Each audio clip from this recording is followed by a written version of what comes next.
یہ فارسی میں سمجھاؤں بھائی، یہ جو 20 رکعت تراویح کا مسئلہ ہے، 20 رکعت تراویح،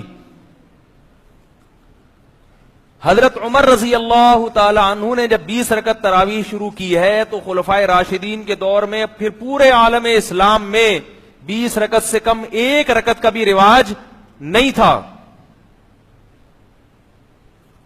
کوئی ایک ضعیف روایت بھی نہیں ملتی کہ صحابہ اور تابعین کے دور میں کسی مسجد میں 8 رکعتیں تراویح ہوتی ہوں. صحابہ اور تابعین کے دور کی بات کر رہا ہوں. اور علامہ شامی رحمہ اللہ تعالی نے آج سے تقریباً 150 سال پہلے لکھا ہے کہ مشرق مغرب شمال جنوب حرم حجاز مکہ مدینہ، حجاز کی سرزمین میں مکہ مدینہ سعودیہ پورا آتا تھا، سب جگہ 20 رکعت تراویح ہوتی ہے. تو صدیوں سے کتنی چلتی آ رہی ہیں؟ کیوں؟ دلیل کیا ہے؟ دلیل فالو کرتے آ رہے ہیں ایک دوسرے کو سینہ بسینہ. میں نے اپنے بزرگوں کو دیکھا، انہوں نے اپنے بزرگوں کو دیکھا، انہوں نے اپنے بزرگوں کو دیکھا. اب فوراً کہتے ہیں بزرگوں کی نہیں مان کے چلنا، ہم تو حدیث کو مانیں گے. اس کا مطلب آپ کے بزرگ کسی اور چیز کو مانتے تھے تو وہ بزرگ نہیں تھے. بزرگ اب کب پیدا ہو رہے ہیں؟ 15ویں صدی میں پیدا ہو رہے ہیں بزرگ. 1400 سال سے مسلمانوں میں کوئی بزرگ پیدا ہوا ہی نہیں ہے. کوئی انگریز مسلمان ہوگا وہ کیا کہے گا؟ بولے گا تم تو 1200 سال سے تمہارے کوئی بزرگ ہی پیدا نہیں ہوا. جو عملی تواتر ہے نا، عملی تواتر وہ زیادہ اسٹرانگ ہوتا ہے خبر واحد سے، چاہے وہ بخاری کی حدیث ہو چاہے وہ مسلم کی حدیث ہو. عملی تواتر کی اہمیت زیادہ ہے بخاری اور مسلم کی حدیث سے. بات آ رہی ہے سمجھ میں؟ جو صدیوں سے فالو کرتے آ رہے ہیں لوگ آج حوالہ دیتے ہیں کہ مکہ اور مدینہ میں ہر جگہ 8 رکعت تراویح ہوتی ہے. آج ہوتی ہے، 100 سال پہلے نہیں ہوتی تھی. 100 سال پہلے کا مکہ اور مدینہ دیکھو تو پورے مکہ اور مدینہ میں 20 رکعت تراویح ہوتی تھی. نہیں آ رہی میرے خیال ہے بات سمجھ میں؟ پورے مکہ اور مدینہ میں، اور صدیوں سے ہوتی آ رہی ہے. امام شافعی رحمہ اللہ تعالی 80 ہجری کی پیدائش ہے، 2 صدی ہجری کے عالم. وہ کہتے ہیں میں مکہ میں سب کو میں نے 20 رکعتیں پڑھتے ہوئے پایا. تو اگر مکہ کو فالو کرنا ہے تو امام شافعی کے دور کا مکہ زیادہ بہتر تھا یا آج کا مکہ زیادہ بہتر ہے؟ بولتے کیوں نہیں بھائی؟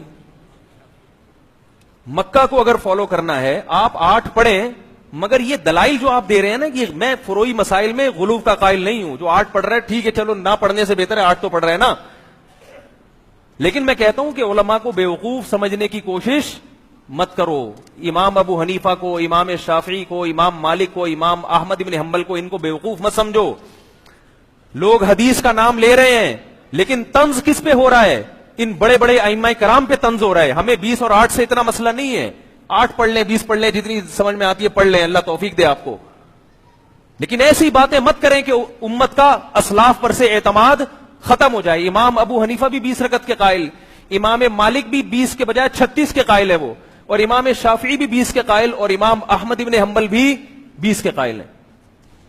تو یہ سارے کیا حدیث سے نابلد تھے؟ ان کو کسی کو بھی حدیث کا نہیں پتا تھا. لوگ بار بار کہتے ہیں مدینہ میں تو 8 ہوتی ہیں ہر جگہ، مکہ میں بھی ہر جگہ 8 ہوتی ہیں. انڈا موڑ پہ کتنی ہو رہی ہیں؟ حرم میں 20 ہوتی ہیں. وہ اس لیے ہوتی ہیں کہ 1400 سال سے 20 ہوتی آ رہی ہیں. حرم میں بھی سلفی حضرات نے 20 رکعت کو ختم کرنے کے لیے ایڑی چوٹی کا زور لگایا ہے.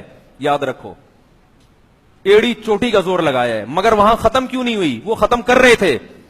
مدینہ یونیورسٹی کے ایک بہت بڑے عالم نے کتاب لکھی، اس کتاب کا نام ہے کہ 1000 سال سے زیادہ عرصہ ہو گیا حرم میں 20 رکعت سے کم ایک رکعت بھی نہیں ہوئی ہے، ہم کیسے ختم کر دیں اس کو؟ دنیا کو کیا منہ دکھائیں گے بھائی؟ دنیا کہے گی کہ اب قرآن و حدیث کو فالو کیا جا رہا ہے مدینہ میں، اب قرآن و حدیث کو فالو کیا جا رہا ہے حرم میں. 1400 سال سے کیا کر رہے تھے؟ اس وجہ سے انہوں نے ختم نہیں کی. بات نہیں آ رہی سمجھ میں میرا خیال ہے. امام ابو حنیفہ سے پوچھا گیا کہ آپ 20 رکعت تراویح کو سنت کیوں سمجھتے ہو؟ آپ کے پاس حدیث کیا ہے؟ امام حنیفہ کے پاس اس پر کوئی حدیث، مرفوع حدیث یعنی نبی سے نہیں تھی. انہوں نے جواب دیا ما رأیت عمر مبتدعا، میں عمر بن خطاب کو بدعتی نہیں سمجھتا. تو امام شافعی اپنے دور میں لکھ رہے ہیں کہ مکہ میں نے سب کو 20 رکعتیں پڑھتے ہوئے پایا. اور پھر امام شافعی نے یہ مذہب اختیار کیا کہ سنت کتنی ہے؟ 20 رکعت. اب کوئی امام شافعی سے پوچھے کہ سنت تو وہ ہوتی ہے جو قرآن و حدیث میں ہو، 100 سال بعد کے مکہ کا عمل تو سنت نہیں ہے نا. کیا کریں، ہم سے پوچھتے ہیں نا قرآن حدیث میں دکھاؤ، تو امام شافعی سے کیوں نہیں پوچھتے کہ حضرت قرآن حدیث میں دکھائے نا کہ 20 رکعت سنت ہے؟ امام شافعی کہہ رہے ہیں قرآن حدیث ہی سے دکھا رہا ہوں کہ میں کہہ رہا ہوں نا مکہ میں 20 ہوتی ہیں. کیسے؟ یہ تو قرآن نہیں ہے مکہ. وہ کہتے ہیں اس لیے کہ یہ اتنے سارے جب 20 پڑھ رہے ہیں، اگر یہ عمل بدعت ہوتا تو مکہ میں اتنے بڑے بڑے بزرگان دین، اتنے بڑے بڑے فقہا، وہ اس پر نکیر کرتے، اس کو روکتے. نہیں روکا تو اس کی علامت ہے کہ یہ عمل کہاں سے چلا آ رہا ہے؟ خلفائے راشدین سے. اور خلفائے راشدین بدعت پر جمع نہیں ہو سکتے. میں بھی تراویح کے موضوع پر بیان کرنے کے لیے نہیں بیٹھا، میں آپ کو تواتر عملی کی ڈیفینیشن سکھا رہا ہوں. تواتر عملی کسے کہتے ہیں یہ بتا رہا ہوں. وہ ایک فروئی مسئلہ ہے، میں ممبر پہ عام طور پہ یہ بیٹھ کے جمعے کے بیان میں نہیں یہ چیزیں چھیڑتا میں، لیکن ہر آدمی اٹھ کے کوئی نہ کوئی کچھ نہ کچھ آج کل مارکیٹ میں لا رہا ہے نئی چیز. اس کو پتہ ہی نہیں، اصول نہیں پڑھے اس نے، خبر کے اصول کیا ہیں. تو خبر متواتر جو ہے نا، متواتر، اس کی کتنی قسمیں ہو گئیں؟ امام مالک جو 36 کے قائل تھے نا، وہ اس لیے کہ مدینہ میں وہ 16 رکعتیں پڑھتے تھے، اس لیے کہ مکہ میں عادت یہ تھی کہ ہر 4 رکعت پڑھنے کے بعد اہل مکہ طواف کرتے تھے. تو 20 رکعتوں میں درمیان میں کتنے طواف ہو گئے ہے بھائی؟ 5 نہیں 4 طواف ہوں گے نا. تو ان 4 طواف کا ثواب حاصل کرنے کے لیے انہوں نے، ان کی رائے یہ تھی کہ ہم اتنی نمازیں زیادہ پڑھیں گے. لیکن جمہور کا مذہب یہ ہے کہ بھئی یہ کیونکہ حضرت عمر رضی اللہ تعالیٰ عنہ اور خلفائے راشدین سے چونکہ جو رکعتیں ثابت ہیں ان میں ہم اضافہ نہیں کریں گے.